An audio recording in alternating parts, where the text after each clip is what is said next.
Welcome into another episode of my Dynasty Fantasy Football YouTube. We're doing 5 takeaways today. As always, make sure to subscribe to the channel if you haven't. Let's go. So, the first one, a player I have not talked about at all. Literally, I don't think even once during the offseason, Zay Flowers. And he was kind of just there, in 2024, 17 games, 74 catches, 1,059 yards, 4 touchdowns, 116 targets, 4.4 catches, and 62.3 yards a game. He did not progress from 2023, despite Lamar's insane year improvement in passing touchdowns.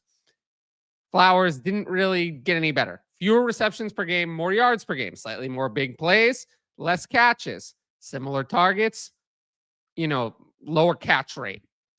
Flowers averaged, and I think this is a lot worse than people think, 12.3 PPR points a game, 35th among wide receivers. That's not even good. I mean, it's fine, but I feel like Flowers' dynasty value is riding on age and the first-round draft capital and all of that. But it doesn't matter because this offense isn't throwing enough to support him, and it's not like he's leaving. Like, we can't assume he's leaving. This is a first-round wide receiver who has 2 more years of contractual control plus a likely 5th-year option. He's not leaving early enough for us to factor that in. So, what's the takeaway from all this? I would be very nervous on NFL draft night for a wide receiver to the Ravens. I have circled the Ravens as a terrifying landing spot for a wide receiver. They have Rashad Bateman as their wide receiver 2 and DeAndre Hopkins as their wide receiver 3. So they need a wide receiver. They do. Wide receiver is a need. It's not their biggest need, but it is a need. They could take one. Is it going to be round 1? I have seen it. I have seen Shedeur McMillan fall to the Ravens and then take him in mock drafts. I have seen that. I think round 2 is more likely. That I've seen a lot more often. Alec Ayamena is the one I've seen the most in round 2 going there. But even if that wide receiver is not that threatening, like a wide receiver, round 2 wide receiver, Flowers already hasn't been super relevant. So more competition could only hurt. And I can tell you one thing, that second one wide receiver, can't talk, whoever that is going to be worse than Flowers and would have no fantasy future or hope whatsoever. I can tell you I'll be fading that player, whoever it is, because I'm not going to see any hope. So it's just something to keep in mind about the Ravens wide receivers, Zay Flowers as well. Now, a news story that came up this weekend, kind of out of nowhere apparently, is that Derek Carr has a shoulder injury, and it may force him to miss some or all of the 2025 NFL season.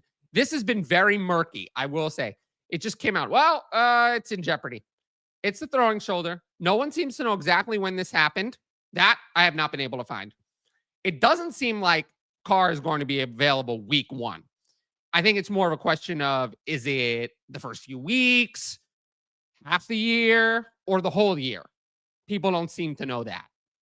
So the Saints already made a wonderful move and restructured Carr's contract for 2025. Great idea that they did. Incompetent Mickey Loomis really did a wonder here. So they can't move on from Carr. They could trade him, but he has a no-trade clause. No team's going to trade for him anyway. And they're going to be cutting him in 2026 because another $10 million roster bonus becomes due on the 5th day of the 2026 league year. So they'll be cutting him next year, and it is what it is. And they'll be taking approximately like $60 million in dead cap. So terrible management by the Saints, but that's neither here nor there. Now, depending on what book you look at, the Saints are a favorite to draft a quarterback with their first pick. I saw minus 175 earlier today. I've seen minus 130, but it's minus with their first pick, the Saints take a quarterback. It's probably Shedeur Sanders that the books are thinking, but there is a gap between the Saints being the team to draft Shedeur Sanders and drafting a quarterback. So that means there's a chance it's Jackson Dart.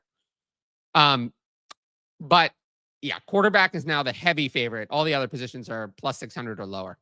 So really looks like they're looking at a quarterback with their first selection, which means I might consider buying Chris Olave. I do think Olave and Derek Carr showed almost no chemistry in 2024. There were so many problems. I did think earlier in the offseason, we heard a lot about Shedeur McMillan going to the Saints at 9. That seems extremely unlikely. They're like plus 1,500 to take a receiver with their first pick. So that is pretty much off the table. I would far rather have any replacement for Carr for Olave's value. Anyone. Pretty much anyone else, because that pairing was not working. I'd rather have Shedeur Sanders, of course, Jackson Dart, even anything. And Olave's price is dirt cheap. And in this class, if the Saints draft a wide receiver on day 2, it's not going to be a better player than Chris Olave. Chris Olave was an excellent prospect. And the day 2 wide receivers in this class might be fine, but they're wide receiver 2s at best. They're not better than Chris Olave. That's out of the question. So Olave might be an under the radar buy at the moment if he's cheap. Next up, free agent running backs were underpaid in 2025, showing the NFL's love for the 2025 rookie running back class. Last year, if you remember, many teams paid free agent running backs. And yes, there were better ones. There was no Saquon Barkley this year. There was no Josh Jacobs this year. But DeAndre Swift got $8 million a year. Tony Pollard got $7 million. And Devin Singletary got $5.5 million a year. And all those were all multi-year deals with multiple years of guarantees. And it's because nobody wanted the running backs in last year's class. Literally none of them. Jonathan Brooks was the only one teams wanted. And he ended up being injured. So it's because there were no running backs. So they had to get them in free agency if you wanted one. This year, not so much. Najee Harris is the only running back that got an average annual value of over $3 million. He got $5.25 million for 1 year. That's it. No other free agent running back, none in the entire NFL signed for more than 2 years, and those were backups. No one else got more than $3 million a year. That was Javonte Williams. And J.K. Dobbins, Nick Chubb, Cam Akers, they're all still out there, and a couple other guys as well. So what does this all mean? To me, it means that you should be terrified for veteran mid running backs. I hear it said a lot, but I kind of agree with it, that there are probably 30 to 35 draftable running backs in this year's rookie running back class. How many impactful ones?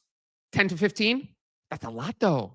Last year, there were 5, maybe, and 5 or 6, maybe, and 3 of them were terrible. So this is a year where any team could take a running back in round 3 or round 4. It's that deep of a class. Teams might see that pick as a value. You take a running back there, you could get a backup. It's hard to get players in round 3 or round 4 that contribute. Maybe teams will see them as the best value, even if they don't need it, even if a running back is not a need for them. You're hearing about the Jets taking running backs, trading Breece Hall and taking Ashton Genty, or taking another running back later, I've heard. Almost no running back is safe. Almost none of them. Almost everyone could have their value hit. And I've been saying to sell this entire player group for weeks or even months, especially the mid running backs. And it's only looking worse and worse because the hype on the rookie running back class is only going up and up. Going to make me very excited for draft day, where we will be live on this channel. So I'm going to post those soon. Something to watch out for. You'll get to hear my live reactions to all of the rookie running backs. Now, if you like my YouTube content, you should sign up for the Patreon.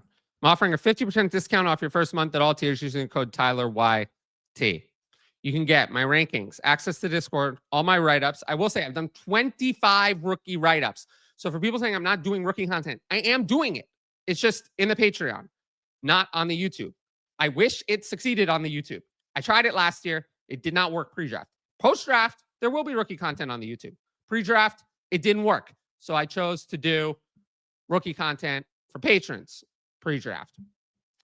Direct message fantasy advice. Any questions, we break down your team, go over all moves you can make and all of that. And then the ability to ask in advance questions for the YouTube videos, which we'll do at the end of this video. Tiers begin at just $5 a month, $250 with the discount. If you want to know more about the Patreon, check out my Why You Should Join the Patreon videos on the channel. I'm probably going to do another one, probably dropping on Sunday. I'm probably going to do the regular videos this week, the promo video on Sunday, one last video on Tuesday, and then I'll do my live shows during the draft Thursday and Friday. But I'm covering everything on the Patreon, throughout the week leading up to the draft. So if you're interested in trying to make some moves, remember patreon.com/fantasy advice. And you can go sign up on there. With that said, I'll move into my next topic. So next up, Dalton Kincaid slumped in year 2. And I talked about him during the NFL playoffs, but I haven't looked back on his fantasy season really. In 13 games, he had 44 catches, 448 yards, 2 touchdowns, 75 targets, 3.4 catches, and 34.5 yards a game. He just didn't deliver. He had fewer catches and yards per game than he did in 2023, the same lack of touchdowns as 2023. The big issue was the snap share. Fell from 83.9% in week 1, never broke 80% again. And the problem is really very simple. The Bills panicked in the 2023 NFL draft. There was a bunch of wide receivers that went off the board. You know, Jackson Smith-Njigba, Quentin Johnston, Jordan Addison, Zay Flowers. They all went off the board. Those were the wide receivers people were interested in the 2023 draft. They drafted Kincaid after a run of wide receivers, thinking that Kincaid could kind of be like a wide receiver for them. But Kincaid is not a wide receiver, and he's not a tight end.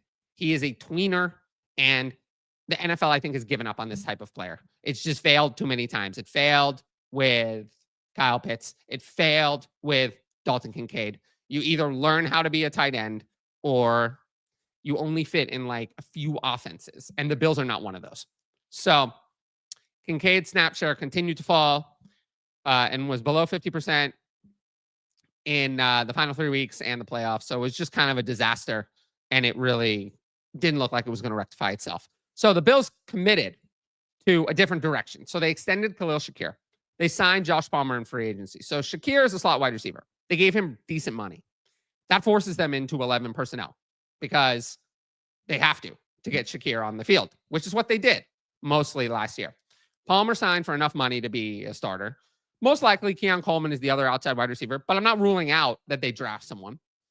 Dawson Knox is also under contract, and we hate this. We hate this. But I'm telling you that the Bills think Dawson Knox is a better real-life tight end than Dalton Kincaid. We don't like it, but that's the reality. That's what they think. And it's a problem for fantasy football. So for me, I haven't even featured Kincaid on one of my sell videos. And honestly, it's for 2 reasons. 1, he's unpopular and flopped big time during the playoffs, making him hard to sell. And number 2, he's not that valuable in the first place. So it's hard to recommend him as a sell because I usually pick higher valued players for those videos. But I will say I'm terrified that the Bills will pick a wide receiver in the NFL draft. They have 2 second-round picks. They might pick one. And if they do, I think that's kind of it for Kincaid because we've seen that Dalton Kincaid cannot play tight end on real plays in 11 personnel consistently. They just can't do it. It's not going to happen. We've seen that already. And he's not a better wide receiver than actual wide receivers. There's like a couple tight ends that are that. Maybe Brock Bowers is that. I think Trey McBride has proven that he is that. But that's it. That's it. There's not more than that. Most tight ends are not better at receiving than receivers. Receivers are better. So I just don't believe it. I don't believe it with Kincaid. I don't buy it. I don't think there's going to be a bounce back. And I would try to move on if you can. Last up, Calvin Ridley exists. Yes, he does. He exists. I literally do not think I've discussed Calvin Ridley in almost a year because there's been nothing to discuss. So now maybe there is. He might be the number 1 wide receiver for Cam Ward. I guess he's worth discussing a bit, right? He's there. Last year, 17 games, 64 catches, 1,017 yards, 4 touchdowns, 120 targets, 3.8 catches, and 59.8 yards a game. Exact same yards per game as 2023. Fewer targets, fewer catches, and fewer touchdowns. He's played every game since his return from the gambling suspension. So he's been out there, but he's never gotten back to the wide receiver he was from 2018 to 2020 when he was in really good form. So for me, I think I'd just wait until after the NFL draft and then try to move on from Ridley. He's not a sell right now because people don't see Ward on the Titans yet. I do. I think it's obvious that that's going to happen. But people are not factoring that in. The Titans don't have a 3rd-round pick. They might pick wide receiver in the 2nd round. That would hurt Ridley's value. But even if they pick a wide receiver, it's still going to be easier to sell Ridley going into the season than it is now. Now is going to be very tough. So when you're getting into the season, I guarantee you're going to hear, Ridley's the wide receiver 1 for Cam Ward. He could have value, and that'll be the time to move on. But, it is rare to just have a 1,000-yard wide receiver who just literally is not talked about. So I wanted to give him a segment here just to talk about him. We'll do some Patreon questions and then we'll wrap up the show. So the first one, startup ends, the Dynasty startup draft. What's your plan of action following? What are you looking to do or not do? So I will say, after a startup, it is very, very difficult to trade because everyone has the players they like. They drafted them in the startup, so they probably like the players that they drafted. Am I always open to trades? Sure. But in general, it's hard to actually do anything after a startup. If the startup was done before the rookie draft, sometimes maybe I'd be looking to acquire more rookie picks, but you had the opportunity to draft them. It's hard to trade for those rookie picks because the people who picked them really wanted them. It's easier to trade for rookie picks in future years where people are assigned rookie picks where they may or may not have wanted them. So, yeah, I mean, I'm always looking to make deals, but I do find that after the startup is probably one of the quietest periods in the lifetime of a Dynasty league, if I'm being honest. Have you ever had a team where you were able to compete for a long period with retooling rather than rebuilding? How possible is it outside of ridiculous luck? Oh, it's absolutely possible. I've done it before. Basically, you just have to accumulate so many assets that you can continue to build for the future while also winning at the same time. It's difficult to do, but once you have a surplus of things, yes, it is possible.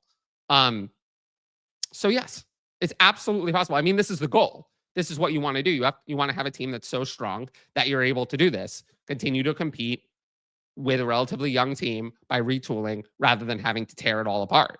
So yes, it is possible. And that's the goal. That's what we're trying to do. At what point do you view a team as contenders? When do you start to retool in season versus what difference in teams you generally see that need retool versus rebuild? So I think I'm known for wanting to go younger. I do think people think that I just want to tear every team apart, which is not what I want to do. But if the team is older and it's losing, that's probably a rebuild.